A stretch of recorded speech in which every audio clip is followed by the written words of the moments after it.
Hi, folks. I'm Father Joe Grimaldi. You can call me Joe, and I'd like to welcome you to my podcast. But now, here's our host and friend, Ken Calvert. Hi, everybody, and welcome to the Father Joe podcast. I'm Ken Calvert. My hair's from the 80s, and I'm loved by the ladies. So That is fantastic. Isn't that a great line? I love it. That's one of my old radio lines. I'm Ken Calvert, the rock and roller, and he's Father Joe Grimaldi. And we were talking, you and I, out in the kitchen before we got started, and we were talking about the various colors within the Catholic Church, specifically those that we would see in the vestments and perhaps the cloth on the altar, all sorts of different colors for all different times of the year. So now, with Lent being here, we are wearing purple, correct? Correct, yes. But for one Sunday, did we wear something a little lighter in that rose fashion, did I hear? It's a rose color, and Okay. it's on Laetare Sunday, which Right. is Let Us Rejoice. Uh-huh. See, during Advent, we have a similar thing. It's called Gaudete Sunday. Let us rejoice. Mm-hmm. Again, these are two Latin words that go towards rejoicing because the Lord is near. That's for Advent. Rejoice because the resurrection is upon us. Huh? Okay. And so this is a very intense preparation time for the Lenten period because people are getting ready to be received into the church at the Easter Vigil. Right. Some will be baptized, others will be received because, as many people do not know, the Catholic Church does accept the baptism of a lot of mainline churches. As we talked last week in the RCIA program, right? Exactly. Mm-hmm. And if they have been baptized, you don't baptize again. Baptism is strictly a one-time deal. In any case, so once they are baptized but not Catholic, they want to come into the church, they're called candidates. So there's that preparation time. So basically, we're just a little past the half of Lent, and we're coming up on the fourth Sunday. Well, it's called Laetare Sunday. And not Laetare, Laetare. What does it mean then? Let us rejoice. Okay. And basically, it's a time to lighten up. Okay. We need a little bit of a respite. I don't know if we need a little bit of a respite. You know, people thought maybe because they've been fasting and they've been abstaining, now's the time to maybe have a little bit of a steak on Sunday. You know? Just to kind of relax a little bit. Right. But basically, it's a matter of rejoicing because we are approaching the resurrection. And so Laetare is a way of saying, let us rejoice. The rose color basically tells us we are lightening up. Now, some people do not like wearing the rose-colored vestments. Why? That's not new. I mean, it's been for centuries. They look feminine. They look... oh, come on. Are you telling me that somebody would actually say, I don't look good in rose? It's not my color. Well, I think it does happen. Yeah. Okay. All right. I ain't telling, but it does happen. Okay. Although, Advent is not a penitential season. Right. Lent is. But they still wear, it's kind of interesting, you speak about colors, they different shade, a different tone of violet, of purple, so that during Lent it's a deep purple, and you know that it is penitential. Mm-hmm. Where Advent is a bluish tint to it, and basically it's more a time of anticipation. We are anticipating the birth of Jesus Christ. Sure. As far as colors are concerned, it's the violet as maybe another way of saying purple. I don't know. It is, I think, and so it's the vestments due on Laetare Sunday and Gaudete Sunday. All right. They have the rose-colored vestments. So the fifth Sunday, then we'll go back to the violet or the purple, if you will. Correct, the next day. And then Easter, of course, is solid whites. Solid white or gold is always a substitute for white if we want to be. So, people that want to spend more money on the vestments get the gold and all of that. But otherwise, white is the color of the day. Yeah. Now, once you approach Holy Week, naturally, the purple is still Monday, Tuesday, Wednesday, Thursday, no. Lent ends Wednesday. Holy Thursday is a whole beginning of a Triduum. Right. Triduum. Triduum. Triduum. Okay. Triduum, which means basically the three events are considered one. And what are the three events? Well, you have the suffering, the death, and the rising of Jesus Christ. And they're considered as one. So, for example, Holy Thursday is the feast of the Last Supper. It's the feast of the institution of priesthood. It is the feast of the institution of the Eucharist. And so it's a very important day in the church. It's a very festive day for priests. Okay, that's a time for them to celebrate because it celebrates the institution of ordination and Eucharist. Then, of course, we go into a very solemn day where we wear red. And there's no Mass on that day. This confuses a lot of people. Huh? Yeah. All the hosts that are consecrated on Holy Thursday and put aside for the next day in an altar of repose, it's called, those hosts are used for the prayer service on Good Friday. So Good Friday, basically, you'll hear preaching, you'll have the Stations of the Cross, you have certain ceremonies surrounding the Passion.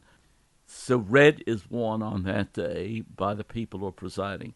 And then, of course, Saturday is a quiet day. Nothing happens Saturday. There's nothing liturgical during the day. We're shutting her down. Yes, Okay. basically the altar is cleared. You're right. No masses. It's almost masses, not a functioning church. Exactly. Okay. Now, the old days there were lots of different customs where after the service on Holy Thursday, people would go and pay a visit to 3 different churches or 7 different churches, depending on the culture that they came from. And usually there would be some form of the Pietà, where the Mother of God is holding Jesus in her arms, the body of Jesus in her arms, okay? And usually there's a lot of beautiful floral arrangements around that particular thing. The churches, they used to outdo each other in having special side altars with beautiful flowers and whatnot for that night. It's almost like, I hate to say this, I don't mean to cheapen the idea of what happens, but people think of it maybe like a wake. Huh? So they go to pay their respects at 3 different churches.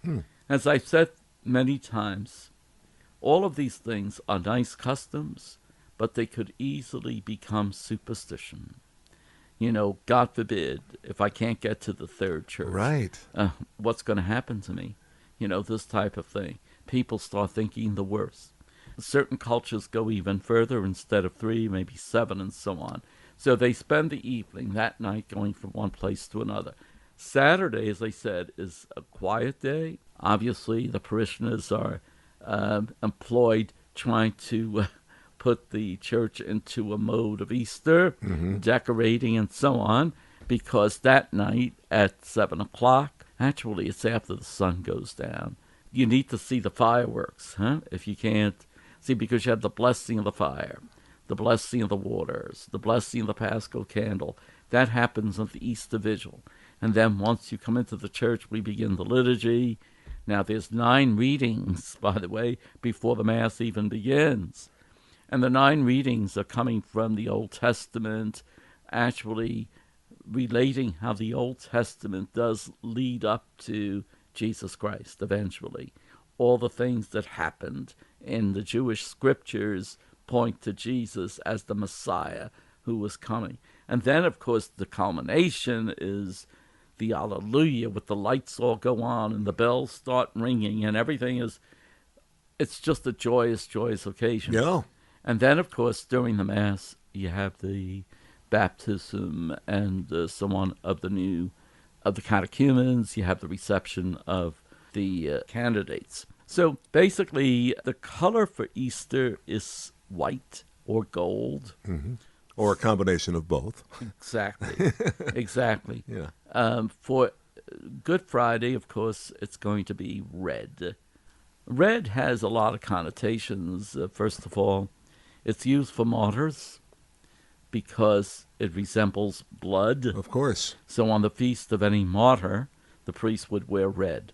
And of course, on Good Friday, well, you have Jesus himself being martyred, if you want.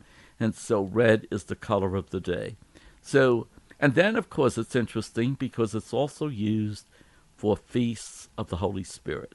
For some reason or other, red brings to mind the Spirit himself, or herself, I mean, depending on how you look at it. Right. And so red is used on those feasts as well. Now, are there blues? It's funny you asked that. Why would you ask that? But anyway, have you a reason? No, it just seems that I remember some blues when I was an altar boy. Well, during Advent, because it's not a penitential season, it's a season of anticipation. Very often, churches use the violet that's bluish. Oh. You know, that color can Sure. morph into others. So you have the real violet or the real purple, but then you have violet and then some blue in it, and it becomes, and then people say those are the vestments that you could use for the Blessed Mother because it's blue. And they always associate blue for the Blessed Mother. It always seemed that, sort of a blue and white Yeah. that she would be wearing. I find it fascinating. I just remember, again, as a kid, being an altar boy, and I remember going in to the, forget even what they called the little room off. Oh, the vestry. Okay, the vestry. All right. And it was like a bureau with these tiny little thin drawers. Yeah, because they would lay out the the stoles. Yes. That's another part of the And it was our job to vestments. sort of lay it all out. You know, when you think about it, the vestment, by the way, means clothing. That's all it means. Right. Vestment is clothing. So we've covered the colors. I don't know what it is, unless I've left out any of the colors that we've covered. Well, the important colors, of course, would be green. Yeah. Because that's used most of the year. St. Patrick's Day is coming up. No, it's not used on St. Patrick's Day. It doesn't matter. I just mentioned St. Patrick's Day is coming up. But people ask for it, which is kind of interesting. Yeah. But it's, the thing is this, the color. Sorry. The color I love St. green. Patrick's Day. Oh, so do I, but it's nothing to do with green. Yeah. But anyway, so Go ahead. I'm sorry. I love it. I love it. Yeah. No, but the green is used for ordinary time throughout the whole year, so which means it's used most often. One final question for you on the colors. Why do cardinals and monsignors have some decoration in their cassocks that have like either red buttons or entirely in red? What does that denote? There are vestments that are specialized for bishops and cardinals.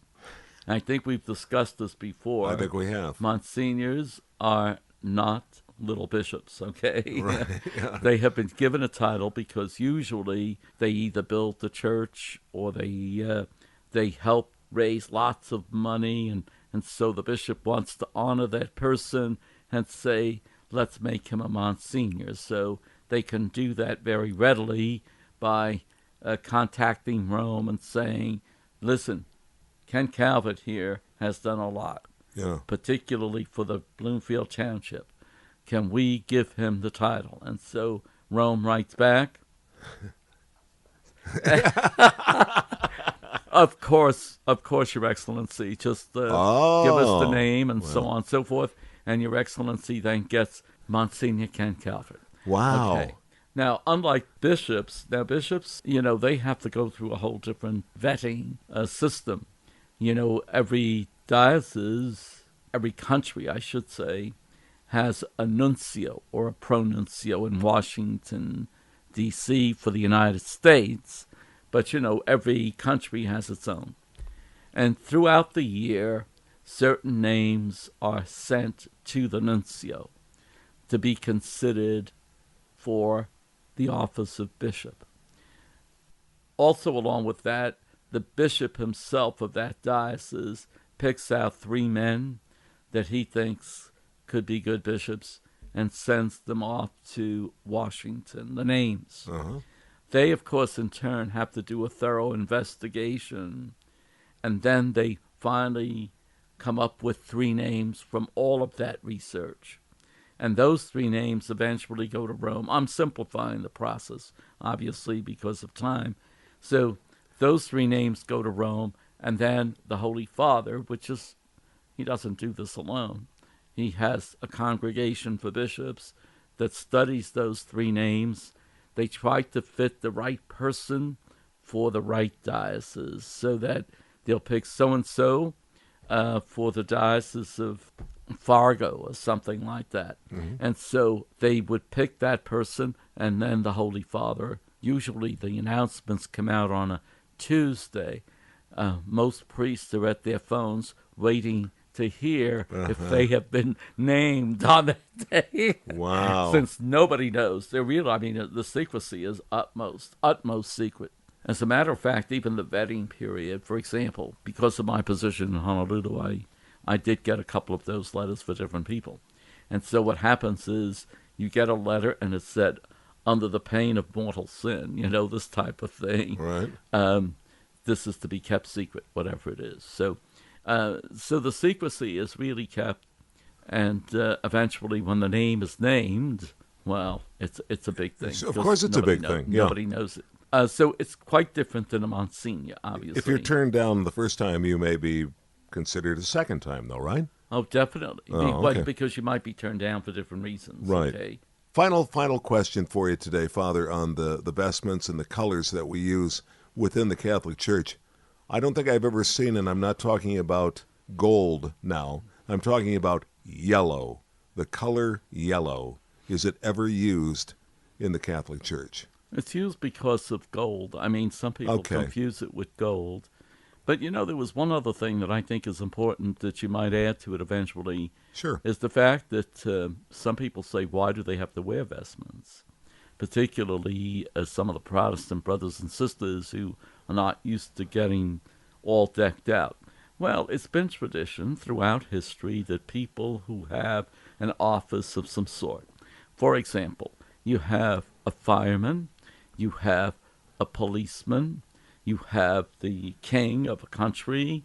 They wear certain clothes that signify their position.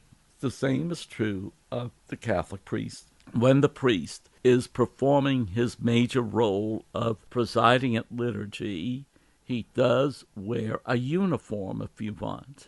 Yes. That's assigned by the church. So it's not unusual. Now, once the priest is no longer presiding and he's outside on his own, he sometimes, for a formal occasion, will wear a black suit with a clerical shirt with a collar, or if he's just out to relax, he just wears lay clothing. So, in any case, I just wanted to bring that point across because some people say, well, why do they have to have all these colors, vestments, the different names for these vestments, and it gets confusing. Well, I don't think it's confusing. I think it's only proper, to be honest with you.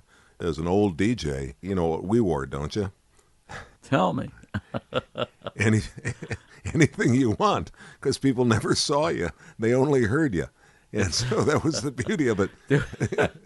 I still remember the building in Honolulu where the Channel 4 station would do the broadcasting, see? Yeah. And sometimes when you walked by that building, since there were windows there you could see through, here are these people with shirt and tie looking great, and if they stood up and moved to the left, they were wearing shorts and no shoes. Well, thank you once again. It's always a pleasure to be spending time and breaking a little bread with you here, Father Grimaldi. And thanks again for joining us, everybody.